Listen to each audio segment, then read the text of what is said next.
LA Rider is brought to you by the Motorcycle Awareness Campaign, a 501c3 nonprofit organization exclusively dedicated to promoting motorcycle awareness and rider safety throughout Louisiana and the nation. I didn't see him. She just came out of nowhere. Oh, God, what am I gonna do? Watch for us. See us. Watch for us. See us. Watch for us. See us. Watch for us. See us. Watch for us. Save us.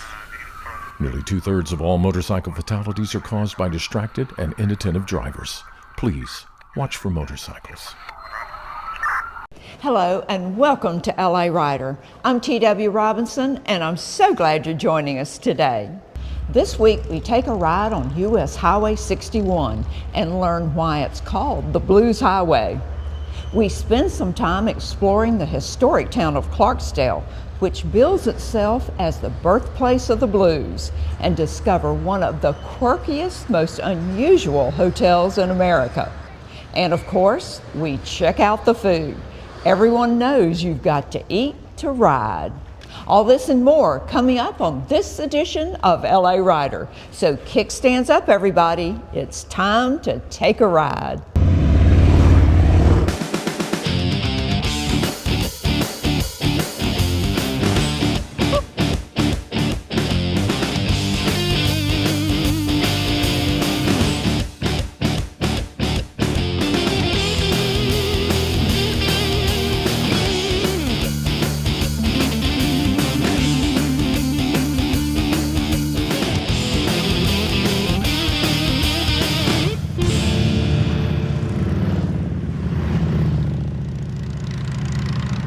Welcome to LA Rider, Louisiana's #1 source for motorcycle travel, lifestyles, and adventure. There are few motorcyclists who haven't heard of Route 66, the legendary Mother Road. It's been the subject of books, TV shows, movies, and music. But when it comes to blues, there's another Mother Road. It's US Highway 61, the Blues Highway.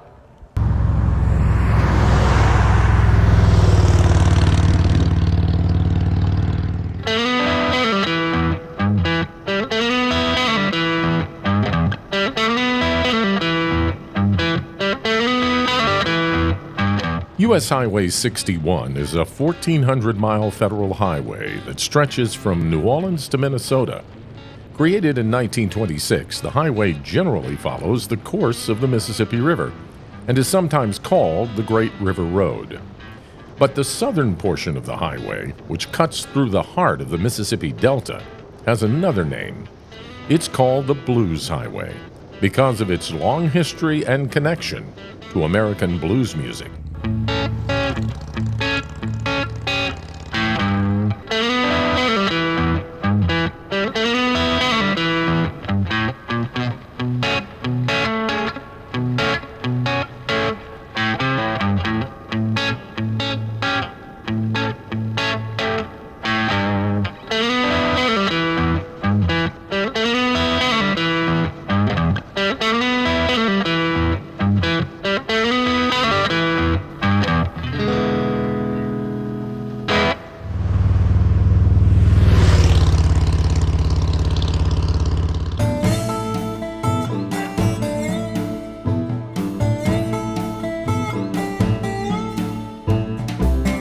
Delta blues, known for its stripped-down sound and soulful vocals, was an expression of what life was like on the cotton farms and pea patches of the Mississippi Delta. From the front porches of farm shacks to smoky juke joints and dimly lit roadhouses, the Delta blues spread up and down this highway and throughout the country, influencing nearly every form of American music.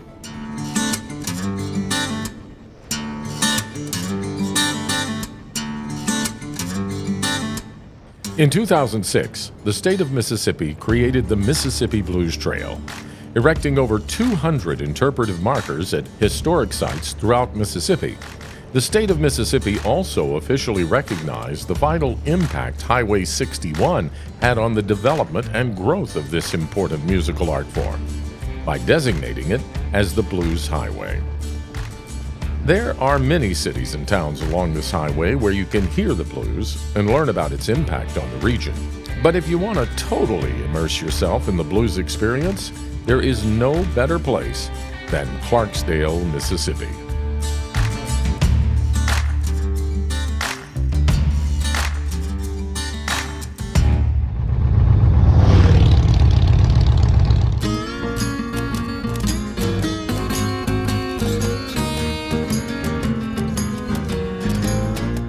I'm TW. Other cities may boast a deep connection to the blues, but Clarksdale, Mississippi claims to be its birthplace. Nestled in the cotton fields of rural northwest Mississippi, Clarksdale is home to many great artists and legends. Muddy Waters, Sam Cooke, and Ike Turner were born here, but it's the legend of Robert Johnson that Clarksdale is most known for.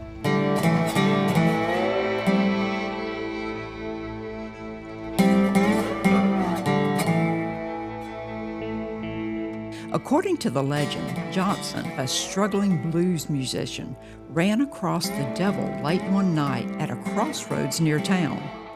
In exchange for his soul, the devil tuned Johnson's guitar, giving him the ability to play and sing with unearthly skills. No one really knows where the crossroads was that Johnson sang about, but Clarksdale claims it was here at the intersection of US 61 and 49.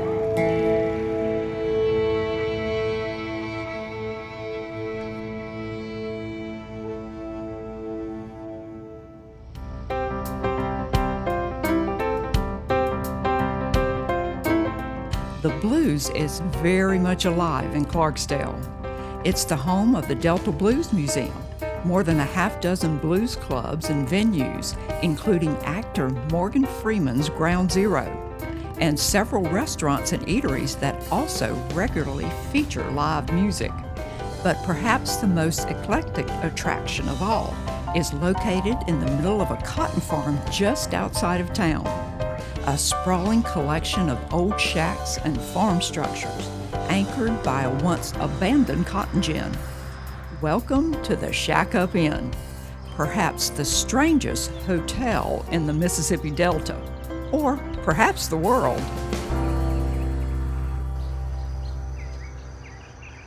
Oh, it was birthed out of beer and probably Budweiser mainly. Just one of those things where we were going to save a shack just because they were disappearing so rapidly on the horizon. And I think the farmers got together and it was like a conspiracy. You know, all of a sudden they realized that they were paying taxes on abandoned houses on their farms. So they started getting burned down, pushed down, but we were lucky enough to get the little Cadillac shack initially. And we set it down really to have a place to hang out, drink beer, listen to music, play music. And just about as soon as we set it down in here come the people from the UK wanting to let it. That's what we did, like, huh? It was like, you're gonna pay us to stay in a house like this? They said, oh, absolutely. And then it was like, wow, and they kept on coming. Well, they were coming here for the music, the blues, but it was before Blues Trail, before blues books, for the most part. And when they started coming, it was like, well, hell, let's get some more shacks. Now, how many shacks did you originally start with? We had originally there was a six-pack out here, quite naturally, here at the Bed and Beer. And we are the world's oldest B&B, but that is Bed and Beer, so. We may be the only B&B. So how many do you have now? I don't really know. We have about 54 units that we can rent. But some of those, we've got 10 bins here in the gin. We've got a couple of penthouses. So, you know, we have various types of lodging, from grain bins to faux shacks, which are newly constructed, made to look old, in that they've got rusty tin ceilings and cypress barn board on the walls and things like that. And then we have original sharecropper shacks. All the shacks are named and have musical themes. Several have pianos in them. Speaking of musical instruments, there are guitars in the lobby, and guests are encouraged to bring them to their rooms and play on their front porches. All the rooms, by the way, are decorated and furnished with previously owned items carefully collected at yard sales, secondhand stores, and finely curated roadside junk piles. My mother was into it, and I used to go to junk stores with her. She kind of gave me the bug. And then years ago, I had this building, which is the old cotton gin. All the equipment was shipped to Brazil back in the early 80s. So it was just a big tin skin building with a lot of floor space. So I started collecting junk years ago and was able to store it in here. And then I got the opportunity to buy it in 2004, I believe. So all my junk was already here. So all I had to do was put it on the wall. The old cotton gin serves as a central hub for the Shack Up Inn. It houses a large performance area and bar, the hotel lobby, and several guest rooms. Bill says that what started in 1998 as a place for him and his friends to hang out and drink beer grew like wildfire. The flames fueled by word of mouth and free publicity. When Morgan Freeman came to town and opened up a fine dining restaurant, the Atlanta Journal-Constitution sent this guy named Jim Ochmoody here to do a feature story on Morgan. And why is this guy from Hollywood opening up a fine dining in such a podunk town? Well, he stayed with us, speaking of podunk. But he had a great time. He said, I'm going to come back and do a feature article on Shack Up Inn. And we thought, yeah, right, sure you are. Well, 2 or 3 months later, he came back and did a feature article that ran in the Cox News Service, which is primarily the southeastern part of the United States. Well, when that went all out on press, the Associated Press picked up on it. So all of a sudden, we got smashed all across the United States. And then the Globe and Mail somehow picked up on it, the Canadian wire, and we were all over Canada. And then quite naturally, Reuters came in and picked it up, and we ran all over Europe. So we had like $1 million worth of advertising before we could catch our breath. The majority of the people who come to stay at the Shack Up Inn are from outside the U.S. While we were there, a group of French Harley riders were making the Shack Up Inn one of the stops on their U.S. motorcycle tour. And a group of German riders were coming in the following weekend. When COVID hit, we realized, because we had over 4,000 cancellations, we realized that 82% of our business is from out of the country. Oh, wow. So you have people come from all over the world. I know it's weird, isn't it? It is.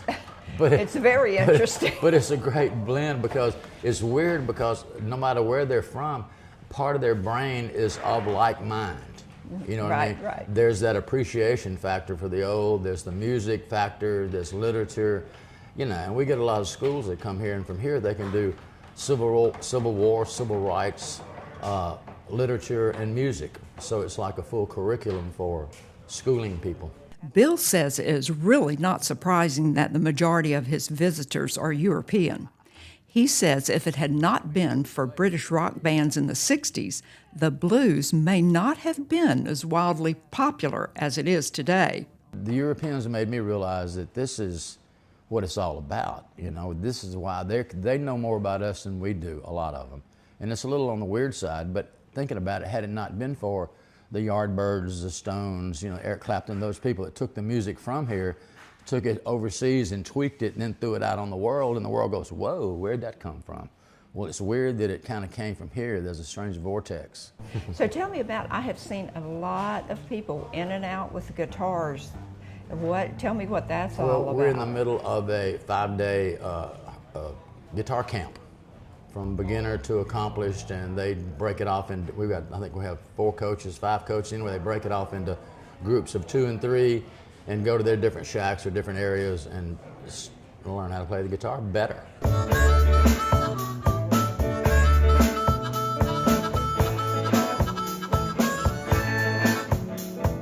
Quirky hotel, performance venue, educational center. Although it was not originally intended, the Shack Up Inn has also become something else, an important force in preserving the blues and sharing it with others. Do you have a musical background? No, I'm just an appreciator, but I consider myself very good at it. Besides great music, there is also a lot of good food to be found in Clarksdale. Here's Tammy Arnder. Just like Louisiana, Mississippi has a reputation for serving up great food, from country cooking to fine dining. And there's plenty of both to be found in downtown Clarksdale. TW arrived a day ahead of me and had already eaten at Hooker Grocery and Eatery, named for legendary blues musician John Lee Hooker, not the oldest profession. Thanks for the pictures, TW. She said the food was fabulous. For our only night on the town, we decided to try something different. We're at a place called Levon's. It's actually opened by a woman from Australia, which is strange, but she met a man from Clarksdale, Mississippi. How crazy is here that? off the Blues Trail, yeah, and opened a restaurant here. That's right. And I've had great food so far, and I don't think this place is going to let me down from what I heard. I tell you what, I've heard good things about this place too, so I'm awaiting. Levon's offers a unique Delta dining experience.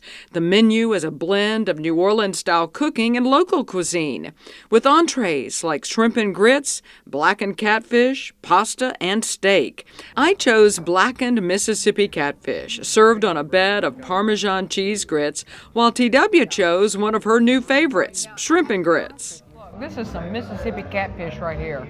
It is. All right. On top of some grits, and I think maybe some andouille sausage. Yeah. There's a little Louisiana. We got a little flavor Louisiana there. woman, Mississippi man going on here. Oh, I like the way you said that. Yeah.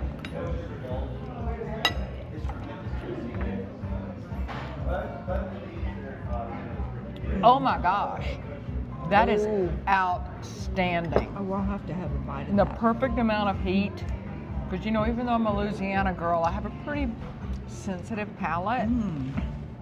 So I want a lot of flavor, but don't burn my mouth on the first bite. This is outstanding. What about your shrimp and grits? You tried it yet? That has a little kick to it. It does? Okay. It does have a little kick to it.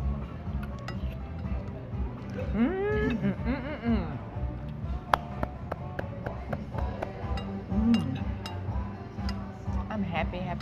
Oh, Are you? Yum. Oh, yum. Can I steal one of your shrimp? Absolutely. It just looks too good. Well, that's okay. I'll go for some catfish. Yeah, get some catfish. I share and share alike. There you go. Like many Clarksdale restaurants, Levon's has a full bar and signature cocktails. So why the name Levon's? Well, that was the name of the owner's Great Dane. But there is a musical connection. The dog was named after Levon Helm, drummer for the classic rock group, The Band. Woo! I'm happy. I know, me too. Seems That like was I can't so get good. enough of shrimp and grits. This That- is 2 days in a row I've had shrimp and grits. No, you're liking that. And of I am. course, they were good on everything that they did here. But since it's kind of the catfish of the capital of the world, I decided I'd go with the catfish route. So I'm pretty happy. Yeah, I tasted it. It was good. It was good. So anyway, all right. So we're gonna go get a good night's rest. And then we got a full day tomorrow because we got to go hear some blues music. That's right. We may even hear some blues music before we go to bed tonight. You think you can make me stay up for that? I can do it. All I'm right. ready to boogie, girl. Let's go. Go.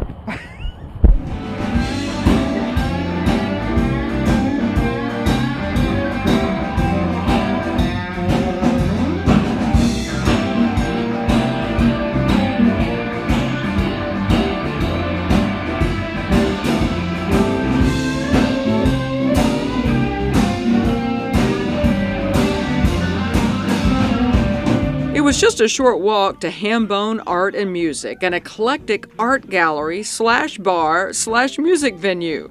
The guys attending the blues guitar camp at the Shack Up Inn were going to be performing live for the first time, and TW and I promised we would be in the audience. But while the blues camp instructors took to the stage, TW and I talked with one of their students, retired Oregon investment manager Park Blunden. Well, I'm here trying to learn how to play the blues, Tammy. So were you a guitar player before then? Well, I started in 2014. Okay. So what was your day job? What did you do before then? I was a financial professional. And so then what made you decide to pick up the guitar? Well, I had one when I was 18, because, you know, every 18-year-old boy has a guitar. And I lost it along the way and thought, well, I'm getting older now. I might as well have something to do that I can do for a long, long time. So I bought another guitar. Well, but what brought you to actually come to Clarksdale, Mississippi to learn more about the guitar? What was the motivation there? There was an article in the Financial Times, which is the British version of the Wall Street Journal. It's cool, it's pink. And it had an article about the Blues Trail, which in 2014 I think was relatively new. And it included a story about the local bookstore called Cathead Bookstore and a gentleman named Roger Stoley. I thought, what a cool way to go learn to play blues guitar than with those guys down in Mississippi where it all started.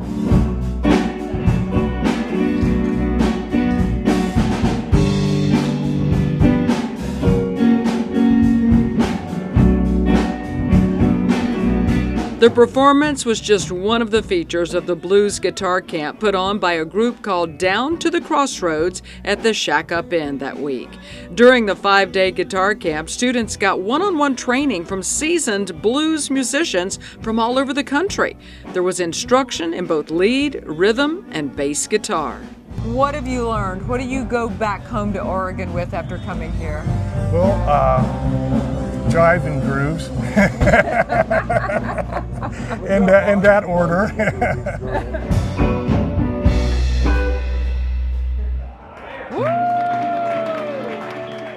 There's so much to see and do in Clarksdale and along the Blues Trail. We have literally just scratched the surface. But believe me, we'll be headed back up US 61 soon as we continue to explore the other Mother Road. Like we always say, we haven't been everywhere, but it's on our list. I'm T.W. Robinson. Thanks for joining us today, and we'll be back next week for another great edition of LA Rider.